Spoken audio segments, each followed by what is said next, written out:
আসসালামু আলাইকুম বন্ধুরা, আপনারা কেমন আছেন? আমি ভালো আছি, আপনারাও ভালো আছেন আমাকে জানাবেন। দেখেন আজকে আমি আস্ত কালাই, তারপরে পাতাকপি, তারপর টমেটো, ধনিয়া পাতা, কাঁচামরিচ, পেঁয়াজ দিয়ে একটা পাকোড়া তৈরি করব। আস্ত পাকোড়া তৈরি করব। আপনারা দেখুন আমি কিভাবে পাকোড়া তৈরি করি। আজকে এই যে দেখেন খিচুড়ি রান্না করতেছি।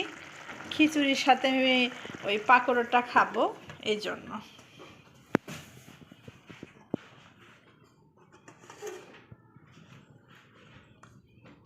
এখন আমি প্রথমে কালাই দিব, বাটিতে কালাই নেব, তারপরে বাঁধাকপি দিব, তারপরে ধনিয়া পাতা দিব, টমেটো দিব, পেঁয়াজ কাঁচামরিচ দিয়ে দেব, দিয়ে এখান থেকে স্বাদ মতো লবণ দিব, একটু কাঁচামরিচ বাটা দেব, আদা রসুন বাটা দেব, দিয়ে একটু ময়দা দেব, হালকা একটু ময়দা। এখন একটু হলুদের গুঁড়া দিব, দিয়ে ভালোভাবে মেখে নেব।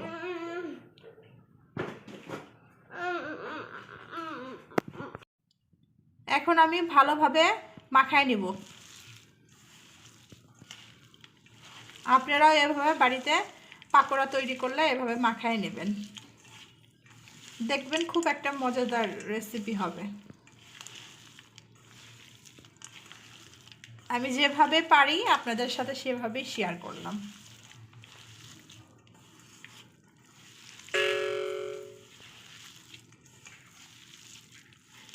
এভাবে মাখায় নেবেন।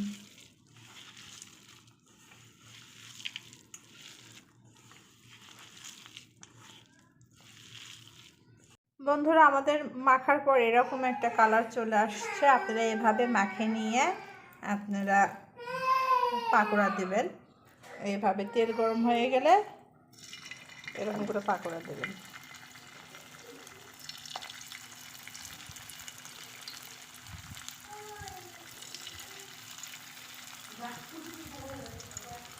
আমি শেপটা সুন্দর করলাম না, কারণ পাকোড়া সাধারণত এমনই হয়।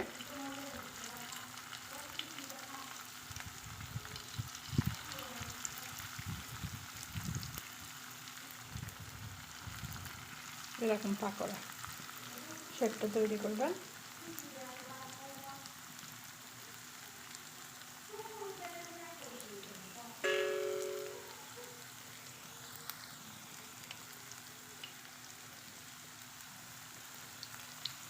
দেখুন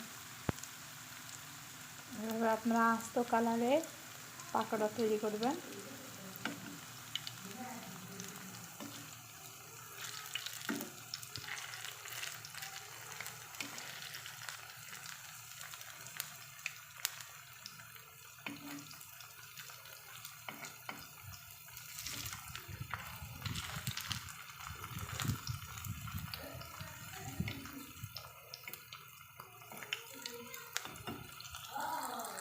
দেখেন আমাদের পাকোড়াটা প্রায় হয়ে গেছে।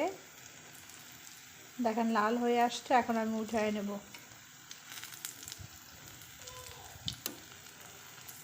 আমাদের পাকোড়াটা হয়ে গেছে, আমি এখন উঠায় নেব।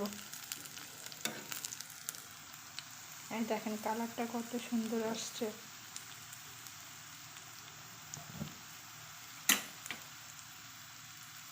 জুসি আসছে। এখন আমি এভাবে উঠে নেব, উঠে নেব।